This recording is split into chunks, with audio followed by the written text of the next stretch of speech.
Alright, welcome back to the Apothecary Diaries anime review, episode number 2. I tried to do this earlier, but I got cut off after a minute because dinner was ready, and I wasn't planning to come back, but no time because I had a stream, but the stream was since wrapped up. Jay Heat, myself, and Taladia Plays did a reaction to the last 2 episodes of Dragon Ball Daima. Yes, I did review these episodes on Saturday, but I wanted to get the reaction to it. So, tonight, of course, basically, I did not get time to do this yesterday due to the fact I had 7 anime to go through. 7. Well, tonight, basically, because of time, I might be able to go through 2, maybe 3 of them. At the latest. Yes. So, let's discuss basically episodes 6 and 7 for for the Apothecary Diaries. So, we start off in episode 6 where we have the garden party. Yep, the garden party. Yes. Where everybody's all dressed up, and of course, we have Mao Mao getting a couple different hairpins, one of whom basically was an officer, which does play a role in the very next episode. Though, of course, in case the whole thing with the burn thing was affected by it, they haven't revealed exactly who else got affected by the whole burn stuff. Still a mystery. So they have the garden party. We're also introduced to the virtuous concubine, who is Lao Lao, I think her name is. And we're also introduced to Lei Luha. Yep, we're introduced to her. The other one doesn't have, you don't hear her voice in the episode. Lulao is voiced by,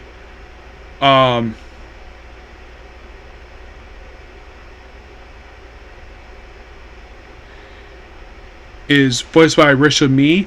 We don't hear Aisha Dao's voice in the episode, but she is voiced by Malika Rial as the pure consort. Yes.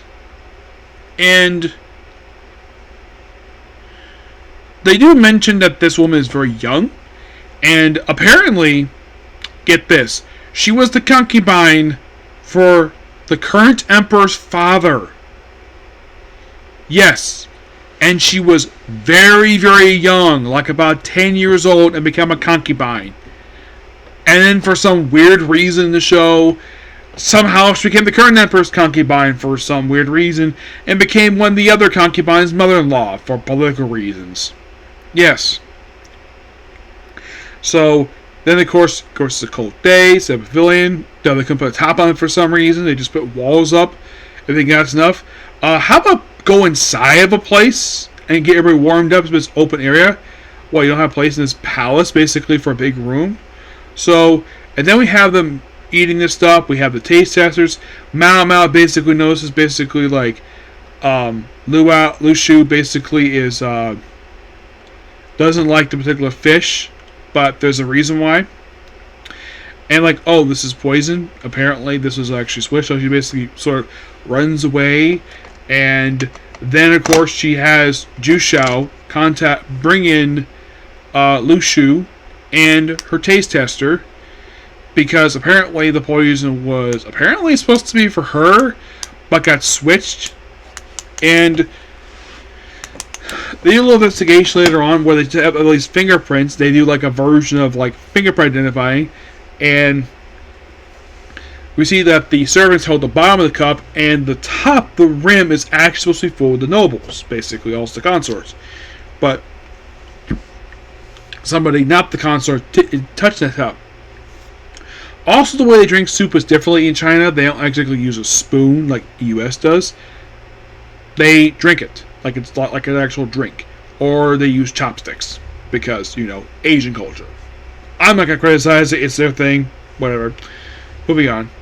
So, basically, Lu Shao basically identifies somebody who's allergic to microfish, and Mama mentions she's allergic to bowfish, I think it is, and it keeps clogging her throat every time she has it, and like, she can't have that particular thing, like, because she's very picky with the food, but she actually has food allergies.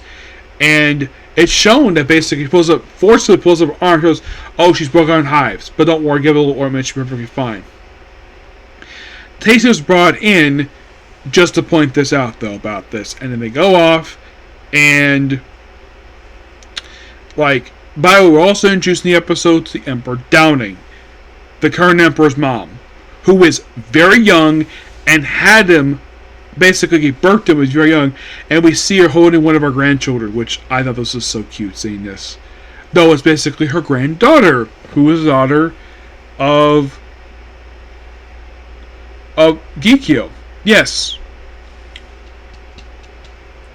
Which I'm sure probably she is a grandchild, spoiler. Oh, yes, definitely.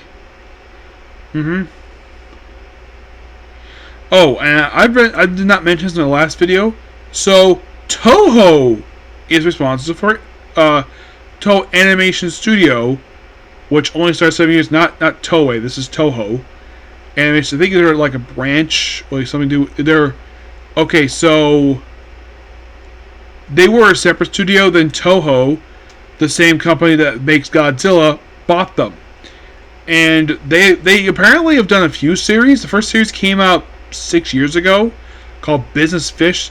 They got Illicron 1 and 2, this show, the second season, and Peter is a cute slime. Yes, romantic comedy, which was not been dubbed. And plus the movie called 100 Nika Akawin, which apparently is based on the web manga. Yeah, a movie. Yep.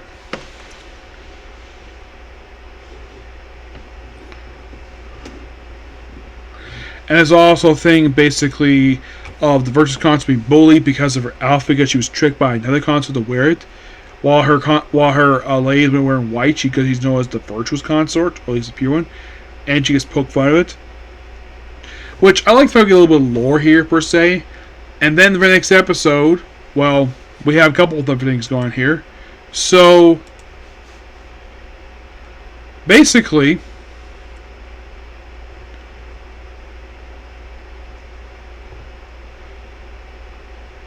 then we have basically like, oh yeah, the whole thing with the soup, which I mentioned before, and so the officer she met in the previous episode, basically she arranged with him to take her home briefly for 3 days. Yes, 3 days. And in exchange, he gets to go to the brothel, the famous brothel with the 3 princesses. Yep. And she takes him there. No problem. Used to the granny, well, basically the madam, who punches Mao Mao, who hadn't seen her in 10 months, so basically it's implied Mao Mao's been in the palace for about a year. And then she goes home, where apparently nothing has changed. She's happy to see her father, which of course, he looks like he probably just didn't know the fact his daughter was gone anyways. And mentions about what's going on, like, oh, just make sure when she's doing the Rear Palace. Ending the episode. Really interesting 2 episodes, per se. I love the development of the lore of the series, and the fact that we get a chance to see the father again for the first time since episode 1. Also, in episode 7, she gets her freckles back after being removed in episode 5. She does ask to keep them because, well, it's her trait. Yep. But not much else to say about these 2 episodes, aside from the fact they're really good. I know it's a bit shorter than usual, but the last episode, but there's that. So that's pretty much it, particular review. Please be sure to like, comment, subscribe, turn notifications. Next up is Case Closed. Okay, next video. Bye.